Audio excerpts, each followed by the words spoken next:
up, your VSG Jazz? And I am coming with the introduction to my channel. So, I got the gastric sleeve April 28th, 2022. And I am officially 1 week post-op. So, I wanted to start a series just documenting the day-to-day activities. I felt like a lot of people's pages only show, the results, and nobody kind of really went through day to day. So I'm asking the surgeon, where's the phone? And he's like, oh, this room doesn't have those speakers, so you won't be able to select the song. And so at this point, the anesthesiologist is letting me know that the resident's letting me know that they're administering the anesthesia. And so the surgeon goes, well, what genre do you want to listen to? And then he goes, it doesn't matter. You're not going to remember. And that's the last thing I remember, right? So before you know it, that's literally the last thing. And it was just like somebody just turned the light off. It was like, you're not going to remember anyway. And so I'm just like, okay, like when I woke up. So I'm in a couple of support groups on Facebook. And one of the support groups were saying that when you wake up, to take a deep breath, because basically they put a tube down your throat to get the airways flowing and oxygen mask. You don't feel it, of course. So basically, when I woke up, I almost felt like, did it even happen? Or where am I? It was just like a lot of feelings. So I woke up in a whole completely different room, a recovery area, and it's just like partitions. It's probably like 6 people in there. So I remember them saying online to take a deep breath. So I don't know how you guys are, but when you're woken up from pain, like you have some type of pain in your sleep, so then you end up waking up. So pretty much that's usually the feeling the body has. Well, in this case, that did not happen. I literally opened my eyes just like that, and the pain it was like the eyes opened, the brain connected, and I didn't have time to take the deep breath. I regret it, but the brain was just not connecting. So I literally opened my eyes, and all the gas from them having, your mouth open for an hour is sitting in my chest, and it's just hurting so bad. Like the pain is so unbearable. And I started yelling. Like I didn't care about none of the people in there. The pain was so bad. So I'm just screaming like, it hurts, it hurts, it hurts. Right? Like, I don't know. I was calling my mama. I was calling for anybody. And so I'm screaming. And then next thing you know, someone gives me some drugs. So by the time they give me the drugs, I kind of fall asleep again. When I wake up this time, the pain has went from the chest down to the stomach. At this point, the stomach is making me gassy. So I'm just like, okay, I could do the gas in the stomach. It's not coming out. So it just feels like it's just gas sitting there. But I can do that versus, I'm telling you, this chest pain. If you can, try to take that deep breath. I'm mad I wasn't able to, but just everything wasn't connecting up here. So anyway, by then they make you walk. So they made me walk. The first time I was walking, I was just like completely out of it. I'm just like 1 step, 2 step. So after that, fell asleep again, wake back up, and we walk again. And then they had me go into the restroom. And for the restroom, I wasn't reaching the amount of liters or whatever measurement they had in my urine. I wasn't using the restroom enough. So they kept making me use the restroom. So then finally, they had me come back and sit down, and it was time to drink water. So the medicine, they got the good stuff. So I have these. He gave me these. I'll show y'all. So I had these little cups. So the lady gave me like 6 cups. She had them like on, spread out on the tray. And so as she's giving me the cups, so all of them all have water, I'm drinking the water, but the medicine has me so bogged down to where I can't even comprehend what I'm doing. And I keep falling asleep. So I would hold the water and I'd go like this. And next thing you know, water pour on me. So I wake back up. I tell the nurse, I'm like, nurse, I pour the water on me. So she would hand me another cup. She takes this one back. I'd go to drink it, fall asleep, pour it. So at this point, it's just water all over me. And like, I feel so helpless, but I'm just so out of it. So she's like, you have to drink the water. I'm like, I know, but I keep falling asleep. So by this time, we're still working on my walking. Now my strength is getting better. I'm able to walk more and more. So I still didn't meet my levels. So they ended up having to put a catheter on me and just obtain the urine that way. And that's pretty much how they got it. And so basically, I was supposed to be out by 1:30, 2 o'clock was the estimated time. But because I didn't reach all the goals, I was there till 5:30. So you have to think all my friends and family, everyone's frantic because there's no phone calls. I'm so out of it. I think it was maybe like 4 o'clock. I'm like, oh, call my friend, call my mom. And then I like went to sleep.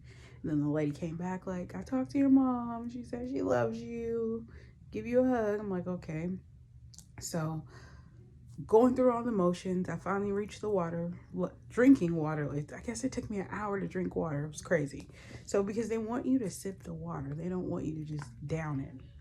So from there, the lady got ready to read the instructions to me. Oh, I have them right here. It was like some aftercare kit, the drugs or medicine, I don't know what you want to call it, and basically what you'll take, how long for the sedation to wear off, a work note. And so that was pretty much it. So at that point, as the lady's giving me the instructions, I keep falling asleep. And so she's just like, Jasmine. And then I'll be like, and I wake up. And so then I fall asleep again. Jasmine. And then I wake up. So that went on like 3 times. Finally, by the 3rd time, I started yelling at her. I was just playing around, but I was just like, this is all your fault. And she's like, what are you talking about? I said, you give me drugs and now you want me to stay awake and read these papers? And so all the nurses started laughing. But I was low-key serious because it's just like, this is IV. This is not pills. So the form, whatever it was, I don't even know what I got. Whatever they gave me, it had me just gone pretty much. So pretty much after that, we having a party. Well, I'm not invited because I can't eat. But anyway, we're gonna keep going. So if you hear the party, that's the party. So pretty much the lady put me in a wheelchair and pushed me all the way to the car. I got in the car with my friend and I literally slept the entire ride. I didn't say anything to my friend. It was like an hour. So she drops me off, we pull up. She's like, you want anything? I'm like, no. So I get my bag, I get out the car, come in, and I lay down. So that was what they call day 0. Now, what I will tell you, by 2 o'clock, I was so hungry, and I kept asking the nurses, like, I really can't eat nothing. I really can't eat nothing. So back in the day with the bariatric program, they used to make you do a liquid diet 2 weeks before, and then that way when you go into surgery, you maintain the diet and you're able to adjust. My facility has you go cold turkey, and I don't know. I wouldn't recommend it. I wouldn't recommend it because it was just like, my stomach was just like all in the hospital, and it's just like, no, all you can have is water today, nothing else. And it's just like, man, if I knew that, I wouldn't have had what I had, And so basically, boom, go home. So they consider that day 0. So day 1, I had water broth and a little bit of protein shake. So that was day one. So then at that point, I had a follow-up appointment the next day, day one, and the nurse practitioner called, and basically she let me know I could advance to heavier soups on that Sunday. So basically I got my surgery Thursday. Friday, Saturday, I just did straight broth and water and protein. So for the broth, it basically was like water. So I would take maybe like 10, 15, probably 15 spoons of it. I was a little nervous as far as drinking the broth and not knowing your limit, but I was fine. So for the most part, I did have headaches every morning for like the first 3 days. So every day I would wake up, I would just pop pills. And I took the pills that they prescribed for you to take for the surgery also.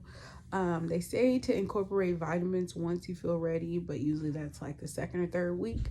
So I still haven't done that. So basically that's day one, day two, just pure broth, protein shakes, and water. So day three, the big day.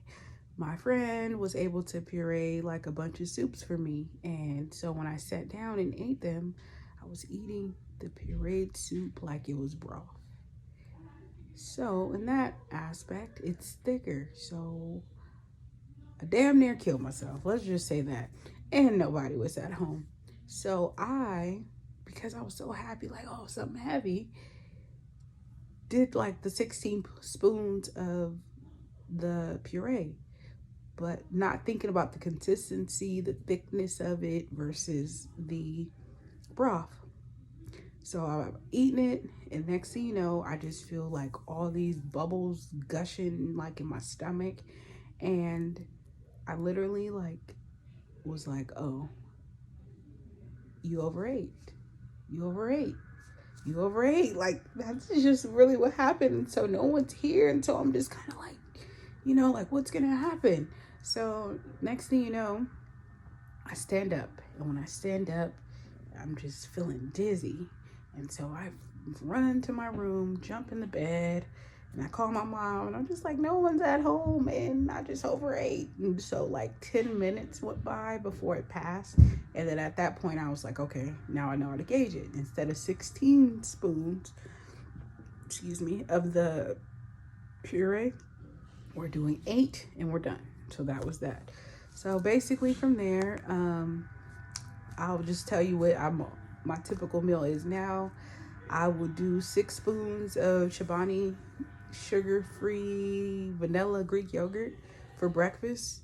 And basically, let's start over. When I first wake up in the morning, I drink a half a bottle of water. And then I go back to sleep because I'm off work for 2 weeks. So I go back to sleep. And then I'll wake back up. So I'm still on work schedule. So I'm waking up at 6. I'm drinking half a bottle of water, going to sleep, waking back up at 8. And at that point is when I'll do the 6 spoons of the yogurt. So after I do the yogurt, let's say it's 8, I'll wait like another hour, drink some more water. And then by 10 is when I'll start sipping the protein drink. You cannot down these drinks like you used to. It's really a sipping method. They mean that. And if you do try to down it, it's like, it feels like, I don't even know how to describe it. Like a hydro machine is just like blowing bubbles in your stomach. Like, and it's just, I don't know. To me, it's a personal alarm. So that's all it takes for me is one time. I don't be playing. I don't have time for that. I'm too scary. And then especially how that happened when nobody was at home. So no, I learned my lesson. So then after that, I will eat soup. So I've been going to Panera Bread. I don't know if you guys have one, and getting the soups. And so the soups are probably about this big, and I'll eat a little bit of the soup, put it back, and then I'll eat the soup for dinner. And then that same soup this big will last me 2 days, basically. So I broke down and got some gumbo. I didn't eat the meat out of it. I just ate the broth because I was just tired of the broccoli cheddar and all the, just the same regular soups, and I wanted some flavor. So the gumbo was fine. I didn't have any reactions or anything. So that's pretty much what my day's been consisting of. I do walk 30 minutes a day. I'm gonna tell y'all a secret. The last 2 days, I've been going shopping. But here's the thing. When I go back to work, if I can't fit my old clothes, I don't want to be looking saggy and baggy. So my rule is nothing over $5. So I've been able to buy workout clothes, jumpsuits, rompers, $5.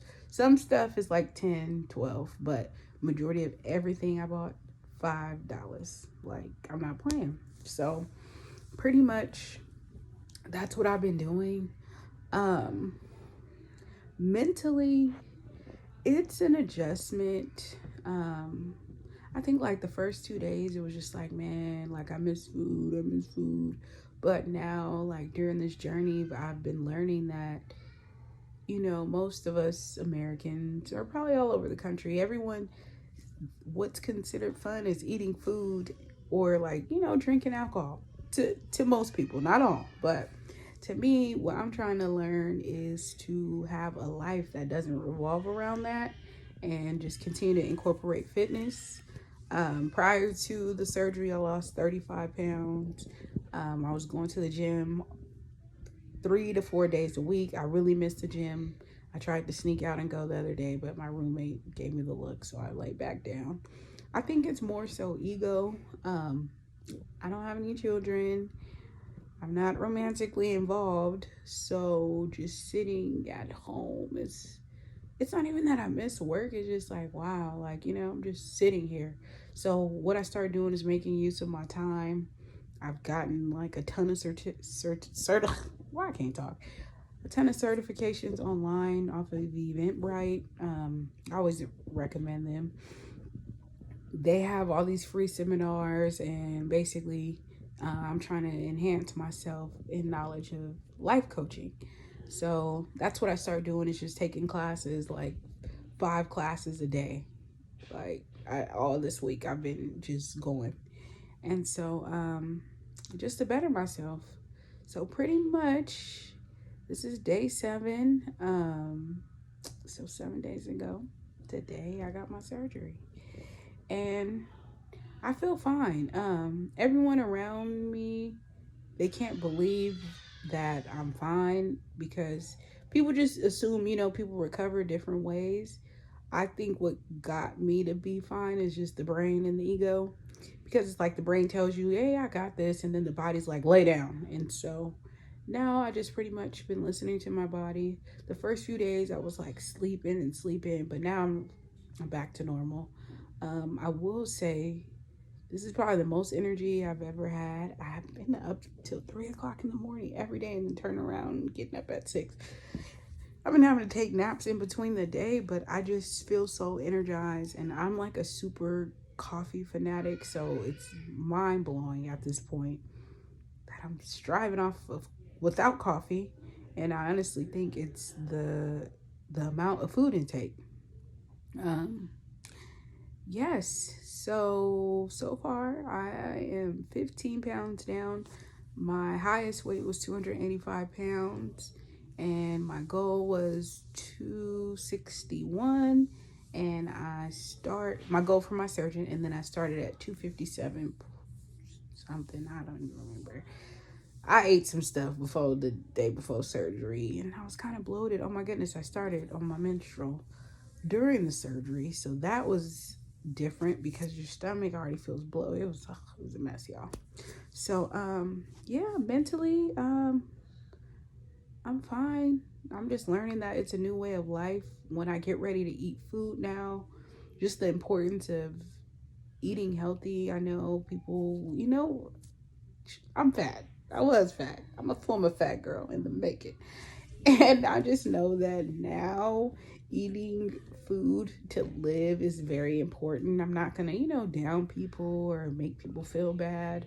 But I know that if I'm about to be eating 2 and 3 bites of food, it's going to be healthy and flavorful. Like, there's no point in doing this and self-sabotaging.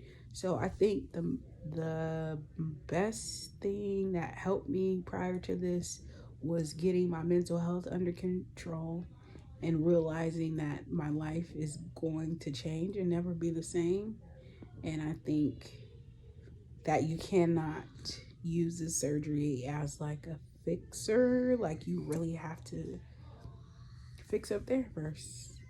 Because if not, I was in a support group and I had seen a girl write, day 8 need wine. And I'm looking at the post like, day 8 need wine. So clearly that means you didn't stop drinking wine before the surgery, right? And just all the stuff that they tell you to stop. And so it was just like, for me, I just cut everything off. Like, I wasn't playing. Friends would be inviting me out to eat. No, I'm not going out to eat. Or if they did invite me out to eat, I order a salad. Now they sitting there, they feeling bad, but it's just like, I'm not messing this up for nobody or nothing. Like, I know what I have to do. I know the standards that I created for myself. And this is a new way of life. Like, it's not a diet, it's a lifestyle change, and this is who I am, you know? And so I will say now, all my pre-dieting for the surgery, all my friends are like, what have you been doing? Everyone's asking me. I'm sending them the bariatric book from Kaiser, like, read the book, watch what it said, you know, follow the meal plans, look at the recipes, and just inspiring everybody to just change. I mean, we're only getting older. I'm only 33, but these knees, this right knee, no, not going. And honestly, overall, just looking at the health of my family members and both sides and grandparents, and everybody got diabetes and high blood pressure and all these things. And it's just like, when you're young, you don't be thinking about the future and someone taking care of you and you not being able to take care of yourself, and insulin and this and going to the doctor. It's like, you don't think about those things and you take it for granted. And now that I've had the ability to see the effects that it had on my family members, if I can prevent it, I want to prevent it. I don't want to be taken care of as an older person. I know I'm going all over the place, but I'm just letting you guys know that this is something serious and dear to me. On this journey, what I will be highlighting is traveling throughout the Bay Area where I live, showing you different trails, hikes, walks, parks all over the Bay Area, and just putting a twist onto my weekends and doing something different, because I can't eat, I can't eat, can't drink, can't eat, can't drink. So you know what? We are going to be what? High off life. That's what I'm doing. I'm getting to the best version of myself, trying new things, and redefining what fun is and what it looks like to me. So I will be back with a 2-week update next week. And from there, I think I'm going to just do every 2 weeks. I don't know. If you comment what you think, how long I should highlight this, or should I do it every week, every day? I don't know, but I'm just going to start documenting my journey. You guys will see. I've been over here editing. I don't know what happened to some of these videos, but this is the end for real. Follow me. We are going to discuss a multitude of things: healing, journaling, traveling, walking, you name it. So I'll put some pics in now, and then if you have any questions, comment them below. I'm here for you guys. This is my journey, and you guys are along for the ride.